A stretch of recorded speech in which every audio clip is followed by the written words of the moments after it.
Assalamualaikum dan salam sejahtera. Saya Siti Nurdiati Zaidi dalam Dunia 11 Pagi.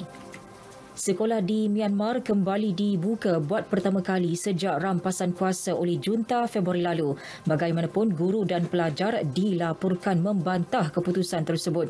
Sebelum ini, warga pendidik turut terlibat dalam tunjuk perasaan besar-besaran bersama dengan penjawat awam lain termasuk pakar perubatan. Seorang guru di Yangon yang telah dipecat berkata beliau tidak gentar sekiranya ditangkap dan disiksa dalam tahanan. Beliau yang enggan dikenali bangga menjadi guru kerana dihormati masyarakat. Sementara seorang lagi guru di wilayah selatan telah kehilangan punca pendapatan beberapa bulan lalu kerana menyertai bantahan. Pertubuhan Kesihatan Sedunia WHO menggunakan abjad Greek bagi merujuk varian COVID-19. Ia bertujuan mengelakkan stigma terhadap negara-negara tertentu. Menurut Ketua Teknikal WHO bagi COVID-19, Maria Van Kerkhove, varian UK yang sebelum ini disebut B117 kini dikenali sebagai Alpha. B1351 bagi Afrika Selatan pula disebut Beta. Sementara P1 Brazil menjadi Gamma. Varian India yang disebut B16172 dinamakan Delta serta satu lagi varian dari India B16171 dipanggil Kappa. WHO bagaimanapun katanya tidak akan menggantikan nama saintifik sedia ada. Penggunaan abjad tersebut hanya memudahkan sesi perbincangan awam.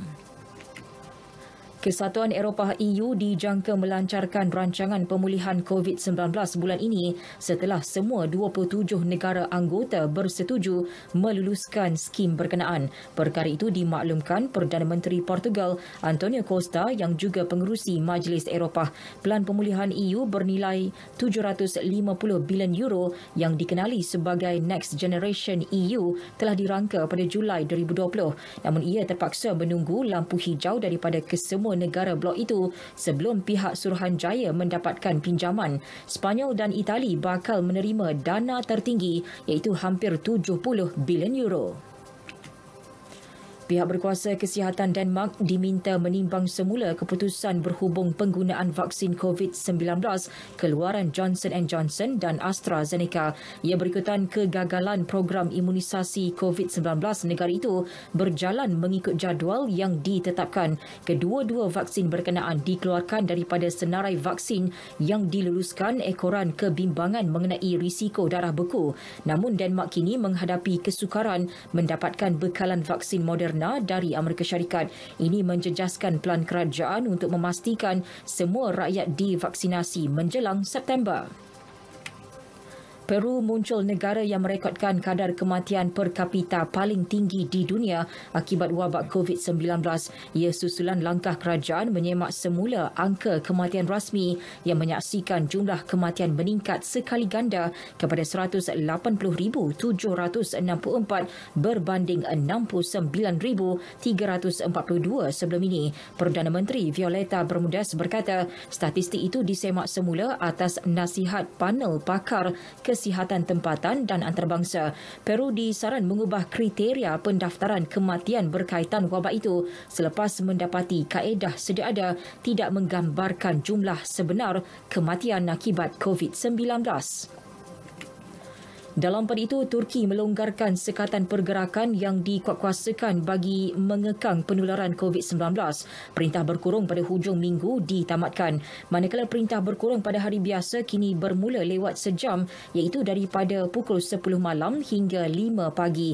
Presiden Recep Tayyip Erdogan berkata mulai hari ini orang ramai dibenarkan makan dalam restoran dan kafe antara pukul 7 pagi hingga 9 malam. Selain itu, sekolah rendah turut dibuka hari ini. Manakala sekolah menengah akan dibuka pada 7 Jun. Namun sesi pembelajaran hanya diadakan 2 hari dalam seminggu. Sukan Brazil akan menjadi tuan rumah baharu Copa America. Keputusan dibuat selepas lonjakan kes COVID-19 di Argentina dan rusuhan di Colombia sekaligus menyaksikan tuan rumah bersama itu dilucutkan hak sebagai tuan rumah. Konfederasi Bola Sepak Amerika Selatan CONMEBOL menerusi laman Twitter memaklumkan Copa America 2021 akan berlangsung mulai 13 Jun hingga 10 Julai. Tarikh dan lokasi perlawanan akan diumum dalam masa terdekat. Sekian berita yang disunting oleh Muhammad Fadli Othman dari Pusat Berita RTM. Assalamualaikum dan salam sejahtera.